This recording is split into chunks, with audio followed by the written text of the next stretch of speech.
it's pretty remarkable of how much the jitters get you going on these. So for him, Kyle May currently 8th now on the board as a result of that time. The average speed of 192.1, which puts him ahead of Chatelaine and Mann. But Liam Brotherton now comes onto the racetrack. When it comes to Brotherton, he's with one of the organizations to watch for, Elliott Sadler. About a year and a half ago, started his own team. Started as a technical alliance that made its way to the eNASCAR Coca-Cola iRacing Series for 2021 competition, becoming one of the first technical alliances to do so. And in turn, Brotherton has been one of the drivers trying to attempt to qualify into the Coke Series this season through the Contender Series route. He's now up. He starts off, though, with a 46.9, and remember, when it comes to these drivers from Elliott Sadler Esports and Lowline Racing who work a lot together, their expertise is the stock cars, Baden. Yeah, but it really, I'd say any of the guys that are used to the stock cars on here do have, they have a good toolkit when they show up here, just with how used they are to working on pavement cars and getting every last little bit of it that they can out of the car. I'd say that helps a ton, and that's big here. Also, great looking race car. If nothing else, fantastic looking race car. I was just getting ready to say that. That's definitely one of my favorites that I've seen so far, the Club Jerky 25.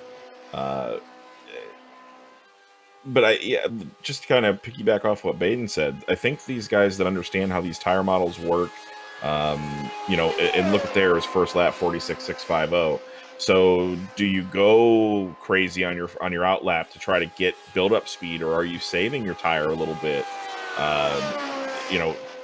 Quite possibly not wearing that tire in right away, getting yourself set up for the last 4 laps. But and you do have to be careful too. We've had it over the last couple of years where you do have to get up to speed. And 46.707, so 192.690 miles an hour for Liam Brotherton. You got to get up to speed, but at the same time, there's always that little gray area within Indianapolis that throws its ugly head. But real quick, while he's finishing up lap number 3, just want to give a really big shout out to the production staff right now.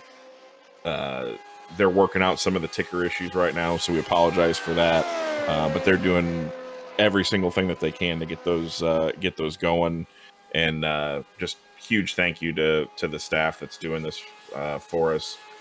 Stream looks amazing, and just kind of having a couple of growing pains here as Liam Brotherton takes the white flag with a 46.716 for a 192.653 miles an hour. Solid run for Brotherton so far, and it's been amazing. All the is out. Next driver on track, Liam Brotherton. And he is currently the 20th place car. They're currently telling Alt to get off the racetrack. That nearly was even closer than the last time. Yeah, and just trying to get as much of an advantage as they can, but good thing Zane's on top of it, basically letting everybody know what you're not allowed to do. Not allowed to catch a draft, to stay away from the guys. So green flag out, 47.264. So maybe a little bit of tire management there, letting the car grip up a little bit before you put the hammer down. Take a bit of Coke strategy to it. We'll see if the Coca-Cola strategy works in a Lotus, though. Down the back straightaway, picking up a solid amount of chunk of speed. 199 is the furthest Liam Brotherton gets. And is currently still facing the grandstands down the front straightaway for reference.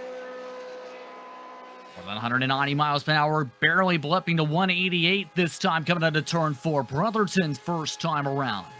Needs to be around the 46.6s to be around the range of the others in that range. 46.5 to start.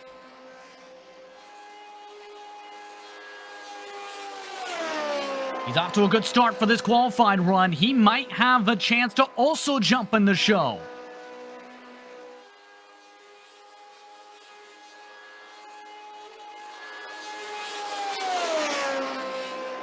Brotherton doing nearly the identical line this time, coming down the backstretch.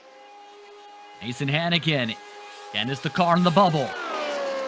Locking speed this season, 3 miles an hour plus quicker, with the changes to the Lotus 79 for those just tuning in for the Wicked Brands Fake 500.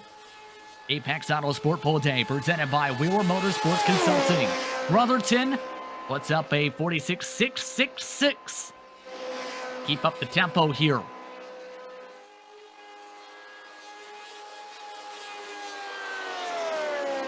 And that is going to be enough to get him into the show if he can do it. But this is going to be very close as to if the next guy is going to be out on the racetrack.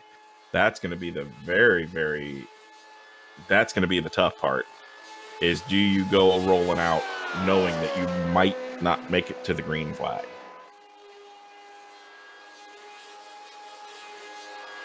See what the third time lines up now for the Club Jerky Machine. It's our esports, the official banner. This driver runs underneath. Another 46.6 this time. He keeps up that tracking for a 193 flat, which will put him top 11. And here's the problem now. Eric J. Smith is getting ready to come onto the racetrack now. Garrett Mashburn. I don't know if Mashburn's going to have enough time at this point. Yeah, I'm pretty certain that this is going to be the final, that the next car out, Smith, is going to be the final qualifier. Coming out of the final corner, Brotherton with a good solid exit again. This to make sure he gets the top 18 this time around. Brotherton, a 46.6. And once again, it's a 192.995. That puts him inside the top 11. As that leaves Eric J.